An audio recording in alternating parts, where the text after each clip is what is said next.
All right, Chapter 1, A Grand Tour of the Heavens, and this section is Section 1.4, How do you take a tape measure to the stars? Okay, so kind of continuing with this chapter, we're looking at, just kind of some interesting questions, things that people always wonder, how do we study the sky? When we look in the sky, what is it that we see? We're seeing the past, we're seeing the future, we're seeing the present.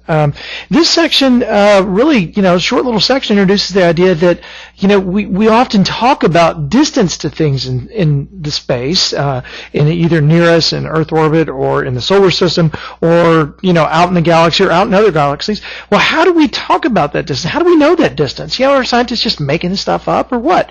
So, it's easy for us to see where something is, but to figure out how far away it is, that's kind of different. That's a different kind of thing. So, we're going to introduce here just kind of briefly, how do we determine distance to things in space? So what we're going to do is, first off, we need to understand that, really there's very few things in astronomy, really in the big picture, that we can directly measure how far away it is. Okay? Really the stuff we can reach out and touch is just limited to our solar system. And at this point, not much of that. We've sent people to the moon, and that's really as far as we've gone. But, we can use a radar. We can bounce radio waves off of the moon or off of other planets or off the sun, and we can tell from how long that round trip is from sending out the radio pulse to getting a radio pulse back. We can tell from that time how far away the object is. So we can directly measure the distance to objects that are fairly close to us, like the moon or the sun or planets in our solar system. But how do we move further out from that? Well, it may be helpful almost to think of a step ladder, okay? And the lowest rung of this ladder, and the most precise way of measuring distance is by using radio waves, by bouncing radio waves off of things and timing how long it takes to get back.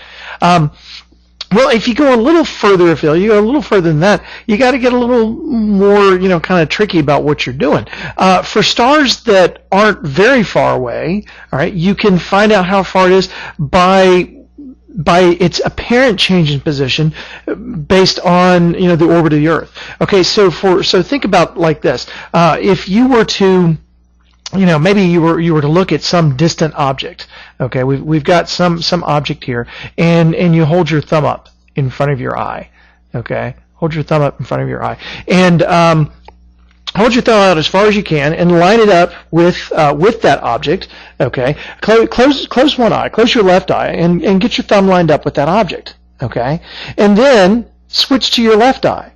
All right, so now close your right eye and look through your left eye, and what do you see has happened? Well, before with your right eye, okay, it looked like your thumb was exactly aligned with that object, right? They're completely lined up. But you switch over to your left eye, and all of a sudden your thumb is no longer lined up with that object. It's moved.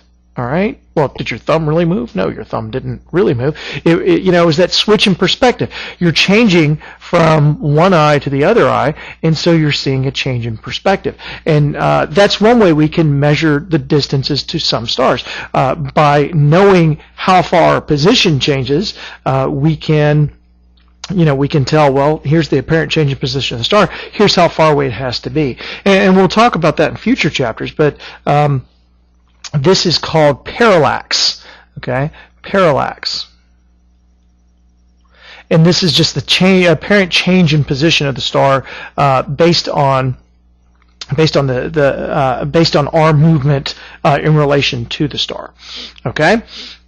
But that only works for relatively close stars. When you put your thumb up and you switched eyes, you saw a pretty dramatic shift. But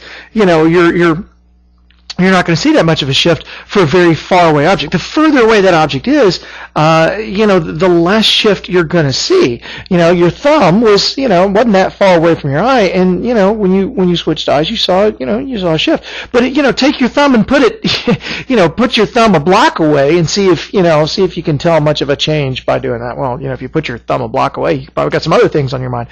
But the further away the object is, the smaller the parallax is going to be. So parallax is kind of like our second rung on our ladder, and it gets us some good accuracy. It's very accurate, but it only works for relatively close objects. So the first rung on our ladder is direct measurement with radio waves. Second rung is going to be parallax, Your third rung is going to be by using the brightness of an object. So for a star that's a little bit further away, or much further away, we can use its intrinsic brightness and compare that to how bright it appears to be. We can measure for a star, we can measure how bright how bright it is, or how much light energy we're getting from it, and we can compare based on the type of star. We can say, well, how bright should it be? And based on the ratio of those two things, it's apparent brightness versus intrinsic brightness, we can figure out how far it has to be.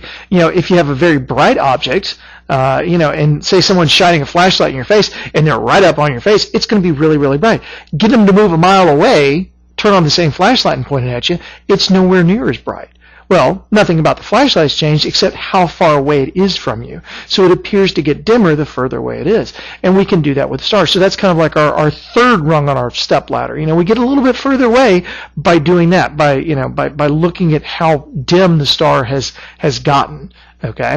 Our next rung is, well, what if we want to get to other galaxies, figure out how far away other galaxies are? Well, something similar to our third rung, we can look at stars that we recognize of a certain type in these other galaxies, and that type of star, because we know very well from that type of star what its intrinsic brightness is, again, we can kind of look at the apparent brightness compared to the intrinsic brightness, how bright it really is, and apparent brightness, how bright it appears to be, and we can compare those two and see how far away that star is, and thus how far away that galaxy is. So you notice we're getting a little bit further and further away each step, from the direct measurement to the parallax to the brightness versus apparent brightness versus intrinsic brightness. We're also getting a little bit less precise every time we do that. The further away we go, the less precise we are. Finally, if you have really, really far away objects, very distant galaxies, or quasars, or something like that, you're going to be looking not necessarily at how intense the light is, but you're going to look at what's called the spectral shift. Okay, remember when we talked about the spectrum, we talked about you could see different lines in the spectrum, and that tells you something about the object that you're looking at. We can tell from where those lines should be and where they appear to be, we can tell how far away an object is. And that's something that was discovered only in the 1920s that we could do that. We could tell how far away objects are based on their the shift in their spectrum. All right, so that's kind of how do we get the furthest away things? It's from it's called a redshift. We can tell by that redshift how far away it is, and that's for the most distant objects. It's not as precise as using direct measurements like bouncing radio waves off of it, but it can give us a very, very good idea of how far away things are in the universe. So in this section, really, we talked about how do we make distance measurements to objects out in space, and this something comes up a lot. People talk about in a news story, well, the Hubble telescope saw this object and it's this far away. Well, how do you know? And so you've got just kind of a brief introduction of how we know those things, and we're going to look more at those. We're going to look at more in depth in this course, but this is just a brief measurement of it. So that is section 1.4. How do you take a tape measure to the stars?